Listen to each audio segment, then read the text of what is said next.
ម៉ែខ្ញុំសូមជម្រាបសួរម៉ែទាំងក្តីនឹករលឹកនឹងទីចម្ងាយតើម៉ែនិងបងប្អូនសុខសប្បាយជាទេចំណែកខ្ញុំនៅប្រទេសកូរ៉េឯនេះវិញសុខទុក្ខធម្មតាទេឥឡូវខ្ញុំសូមនឹងមកហូបកូរ៉េហើយអាកាសធាតុឥឡូវធ្លាក់ទឹកកកខ្ញុំរៀនប្រាស្រ័យបន្តិចបន្តួចតែសូមម៉ែកុំព្រួយបារម្ភពីខ្ញុំអីព្រោះខ្ញុំអាចមើលថែរក្សាខ្លួនឯងបានតើម៉ែថតកោស្គមម៉ែពិសាបាយបានច្រើនទេសូមម៉ែពិសានឹងសម្រានឲ្យបានច្រើនបានសុខភាពល្អខ្ញុំនឹកម៉ែតែធ្វើម៉េច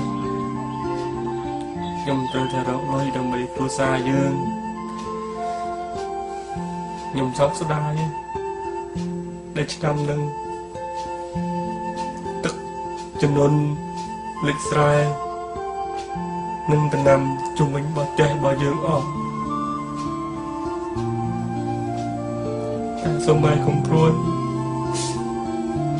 ម៉ែនឹងមានខ្ញុំអាចសម្រាប់បន្ទុកក្នុងគ្រួសារយើងបានខ្លះរាល់ថ្ងៃខ្ញុំខំប្រឹងធ្វើការមួយថ្ងៃពី10ម៉ោងទាំងយប់ទាំងថ្ងៃដើម្បីរកលុយគាត់ប្រគំគ្រួសារយើងការងារខ្ញុំហត់តែម៉ែតែខ្ញុំសប្បាយចិត្តនឹងធ្វើវាព្រោះខ្ញុំខំដើម្បីអនាគតខ្ញុំអនាគតបងប្អូនខ្ញុំនឹកម៉ែមែនទេ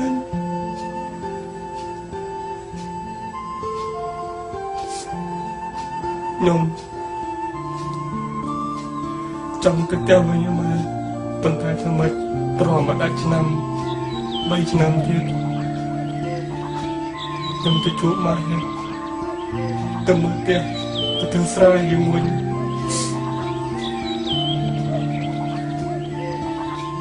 ហើយនេះគឺជាបទចម្រៀងដែលខ្ញុំចូលចិត្តស្ដាប់ជាងគេ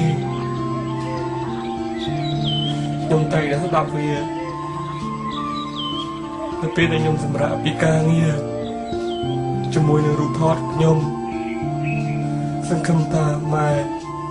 និងបងប្អូនពេលដែលបានស្ដាប់ចម្រៀងនេះហើយនឹងអាចកាត់បន្ថយការនឹកមកខ្ញុំខ្លះខ្ញុំសូមជូនពរម៉ែឲ្យសុខភាពល្អដើម្បីជាមនុស្សដល់ខ្ញុំនិងបងប្អូន